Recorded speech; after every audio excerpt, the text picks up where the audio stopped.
অনেকের কাছে শুনি কষ্ট হইতেছে বাবারা আপনাদের? আলহামদুলিল্লাহ অনেক ভালো। আমরা অলিদের বাড়িতে গেলে অনেকেই বলে আমরা নাকি মাজার পূজা করি, আমরা নাকি মাজার পূজারি। অনেক নিন্দাও করে, কটূক্তিও করে। কিছুদিন আগে আবার অনেক মাজার ভাঙ্গা দিছে বাবা, মনে খুব কষ্ট। আপনারা থাকতে এত বড় দুর্ঘটনা ঘটলো। আচ্ছা যা হইছে হইছে, আপনি পবিত্র কোরআন থেকে আমাদেরকে একটা দলিল দিয়া যাবেন যে অলিয়া উলিয়াদের দরবারে আমরা যে ভক্তি সেজদা করি এইটা কতটুকু যুক্তি? পবিত্র কোরআনে তার প্রমাণ আছে কিনা? এই যে মানুষ যে আমাদেরকে এত কিছু বলে, আপনি সুন্দর একটা প্রমাণ দিবেন কোরআন থেকে, যাতে আমরা এটা মানুষের সামনে বলতে পারি যে দেখেন কোরআনে এটা লেখা আছে। আপনারা যে আমাদেরকে কষ্ট দেন, এটা আমার গানের বাহিরে আপনার কাছে ছোট্ট করে একটু জানার বিষয় থাকবে।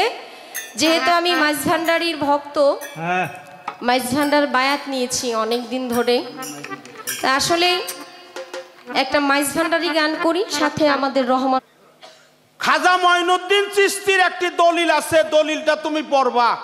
কিতাবের নাম আনিসুল আরওয়া। সেই কিতাবে লেখছে আল্লাহর ওলি যারা আল্লাহর বন্ধু তারা হলো খুদার জাত। এখন মামলা যদি করতে হয় তাহলে ওই কিতাবের বিরুদ্ধে করবে। আছে কিছু লোক, আমাদের দেশে কিছু লোক আছে লেখবার না পারলেও মুছবার পারে, মুছার বেলায় খুব ওস্তাদ। আনিসুল আরওয়া কিতাবে খাজা মঈনুদ্দিন চিশতি বলছে মুর্শিদ যিনি হয় তিনি জাতে খুদা হয়। আর আমাদের ইমাম আবু হানিফা রহমাতুল্লিল আলাই বলছে তুমি অলিদের দরবারে যাবে, অলি আল্লাহ, আল্লাহর বন্ধু, শায়েখ, পীর, মুর্শিদ, নায়েব রসুল, তাদের দরবারে যখন যাবে, তাদের দরবারে যাইতে যাইতে আসা যাওয়া করতে করতে ওই অলিদের বাতাস যখন তোমার গায়ে লাগবে তখন তোমার তকদির পরিবর্তন হবে। কেন হবে? অলিরা হলো আল্লাহর বন্ধু, যে আল্লাহর বন্ধুর কাছে যায় তার কোনো ভয় থাকতে পারে না।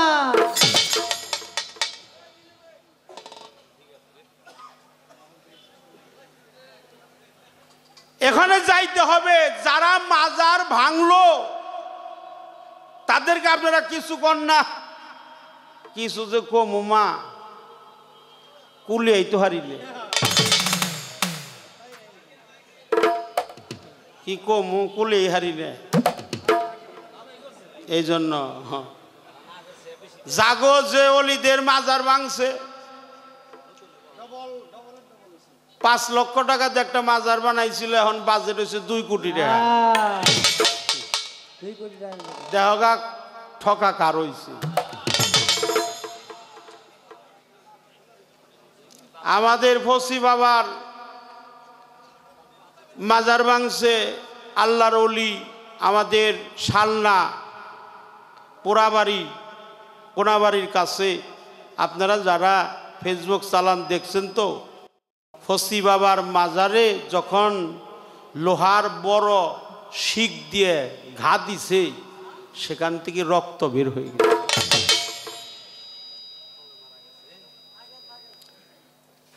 একটা মাজার বুসাই পাগলার মাজার, সেদিনকে আমি গান করেছি মানিকগঞ্জ গান কইরা যাওয়ার পথে ওই গান করবার গেছি হোমনা কুমিল্লা, ছোট আবুল বাবাজির সাথে গান ছিল।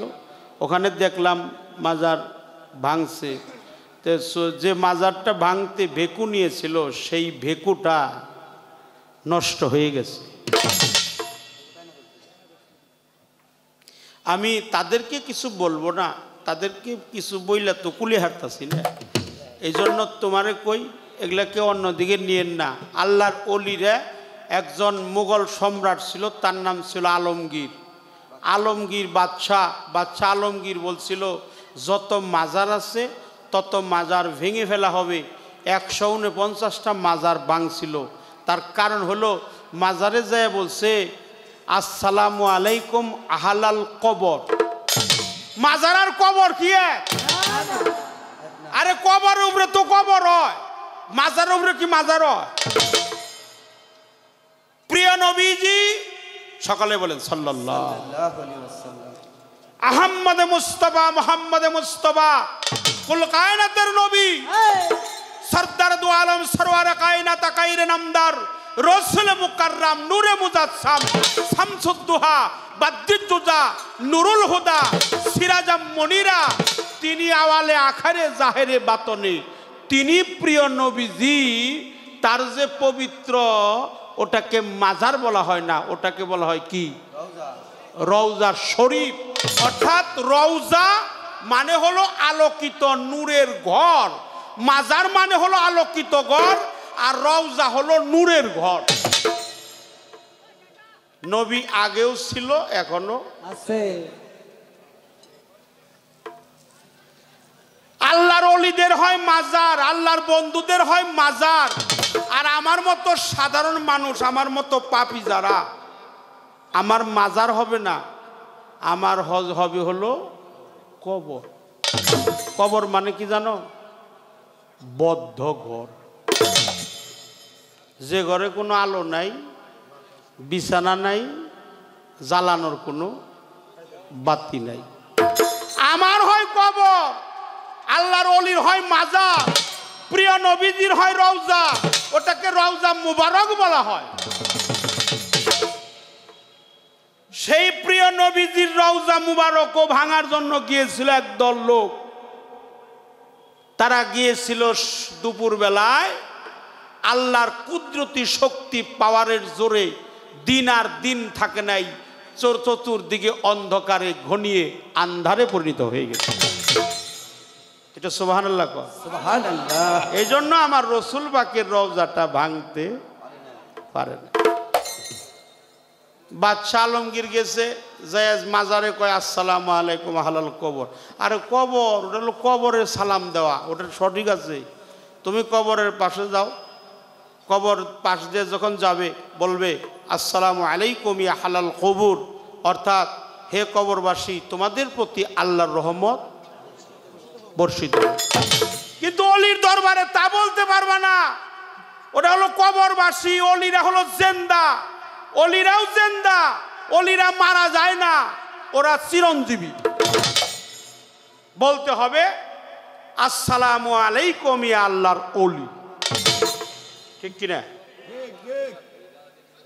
যে মাজারে যায়, উনি অর্ডার করছে যে মাজার থেকে কোনো কথা বলবে না, কবর থেকে কোনো জবাব আসবে না, সালাম দিবে, সালামের উত্তর দেবে না, সেই মাজারটা সঙ্গে সঙ্গে ভেঙে ফেলবে। 149টা মাজার ভাঙছে। তারপরে গেছে হজরত খাজা মঈনুদ্দিন চিশতি রহমাতুল্লাহ আলাইহি, খাজা বাবার মাজারে আজমির শরীফে। আজমির শরীফে গেছে মাজার ভাঙার জন্য, বলছে আসসালামু আলাইকুম হালাল কবর। আসসালামু আলাইকুম, আচ্ছা খাজা বাবারটা কি কবর? তিনবার সালাম দিছে, সেখান থেকে কোনো প্রশ্নের উত্তর আসে নাই। অনুমতি দিছে ভেঙে ফেল।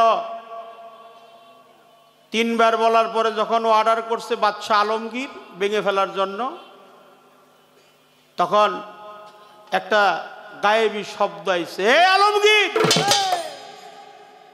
তুমি কার মাজার ভাঙতে আইছো? বলে তুমি কে? আমি তো তোমার কথা শুনি, তোমার তো দেখি না। কলে আমি খাজা মঈনুদ্দিন চিশতি। একটু সুবহানাল্লাহ কর। সুবহানাল্লাহ। আমি খাজা মঈনুদ্দিন চিশতি, আমি ঠিকই তোমার দেখি, দেখার নয়ন আমার আছে, তুমি যে আমারে দেখবা এই দেখার নয়ন তোমার। কলে তিনবার সালাম দিলাম, উত্তর নিলে না কে? আল্লাহর বন্ধু, আল্লাহর ওলি, আতাই রসুল, গরিবের বন্ধু, হিন্দি ওলি, গরিবে নওয়াজ বলল, তুমি যখন আমারে প্রথম সালাম দিলে, তখন আমি আল্লাহর সাথে আরশে আজিমের মধ্যে একটা মিটিংয়ের মধ্যে ছিলাম।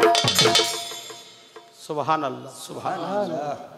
দ্বিতীয়বার যখন সালাম দিলাম, জবাব নিলে না কেন? খাজা মঈনুদ্দিন চিশতি বলল, দ্বিতীয়বার যখন সালাম দিলে, তখন আমি সোনার মদিনায় হুজুর পাকের সাথে ছিলাম। ওখান থেকে আসতে আসতে আমার একটু দেরি হয়ে গেছে, এই জন্য আমি তোমার সালামের জবাব দিতে পারি নাই। তখন বাদশাহ আলমগীর বলছিল, আমি ভুল করেছি, আমাকে ক্ষমা করে দেন, আমি আর কোনো দিন মাজার ভাঙব না। তখন আল্লাহর ওলি খাজা মঈনুদ্দিন চিশতি বলল, তোর ভুল সেই দিনই পরিশোধ হবে, তোর অপরাধ সেই দিনই ক্ষমা হবে। যতগুলো মাজার তুই ভাঙছত, ততগুলো মাজার তোর নিজস্ব খাটনি খাটানো টাকা দিয়ে যদি আবার পুনরায় গইরা দিতে পারিস, তোর অপরাধ মাফ হয়ে যাবে। এই জন্য খাজা বাবার মাজারে যাইতে যে গেট, এটাও খাজা বাবার গেট কইরা দিছে বাদশাহ আলমগীর।